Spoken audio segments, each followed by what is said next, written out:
UKLO 1 year masters. No IELTS required up to 5 years visa. High visa success rate.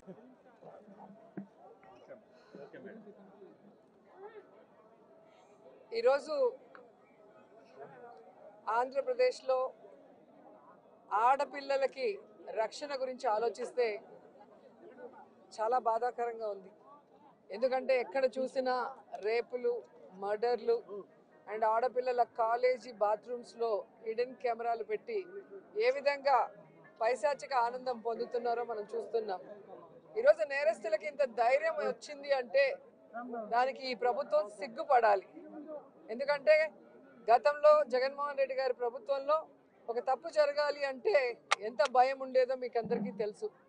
So ఎవరైనా కూడా దిశ యాప్ని use చేయకుండా ఏదైనా అఘాయిత్యానికి అమ్మాయి లోబడితే 24 గంటల లోపల నేరస్తుల్ని అరెస్ట్ చేసి వారిని శిక్షించే విధంగా చట్టాలని కఠినతరం చేశారు. కాబట్టి ఆ రోజుల్లో ముచ్చుమరి లాంటి ఘటనలు జరగటం అనేది మనం చూసుండం.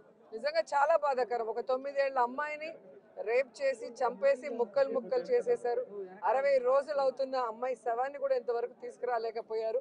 అసలు ఆ కుటుంబాన్ని పరామర్శించడానికి సీఎం గారు కానీ హోంమంత్రి గారు కానీ వెళ్ళలేదు అంటే కారణం ఏంటో నాకైతే అర్థం కాలేదు. ఎందుకంటే మదనపల్లిలో ఫైల్స్ దగ్ధమయ్యాయి అనగానే డీజీపీ గారిని స్పెషల్ ఫ్లైట్లో పంపించిన వాళ్ళు ఎందుకు ముచ్చుమరికి స్పెషల్ ఫ్లైట్లో డీజీపీ గారిని కానీ లేదా సంబంధిత మంత్రి గారిని ఎందుకు పంపించలేదు నాకు అర్థం కాలేదు. అలాగే నిన్న పేపర్లో చూశాను, గుడ్లవల్లేరు కాలేజీలో బాత్రూమ్స్లో హిడెన్ కెమెరాలు పెట్టారని పిల్లలు వచ్చి ఆడపిల్లలు చెప్తే అసలు అక్కడ ఏం జరగలేదని ఎస్పీ గారు చెప్పడం చాలా దురదృష్టకరం.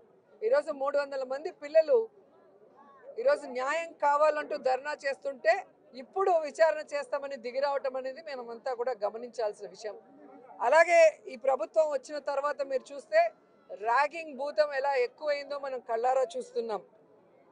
నారాయణ కాలేజీలో మెడికల్ విద్యార్థినిని ర్యాగింగ్ చేసి చంపేశారు.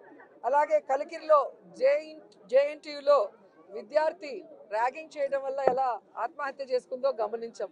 అంటే గత 5 సంవత్సరాలు లేని ర్యాగింగ్ భూతం మళ్ళీ ఈ ప్రభుత్వం వచ్చాక ఎలా పిల్లల ప్రాణాలు తీస్తుందో మనం గమనించాల్సిన విషయం.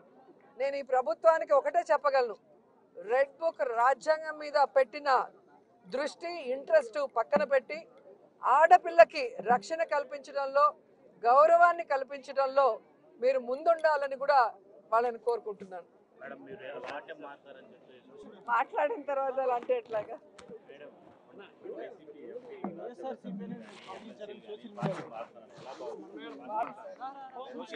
అడగాలి. ఇది ఈరోజు కాదు, గతంలో కూడా జగన్మోహన్ రెడ్డి గారి ప్రభుత్వం అపోజిషన్లో ఉన్నప్పుడు 2014 to 19 కూడా ఇలాగ చాలా మంది మారారు.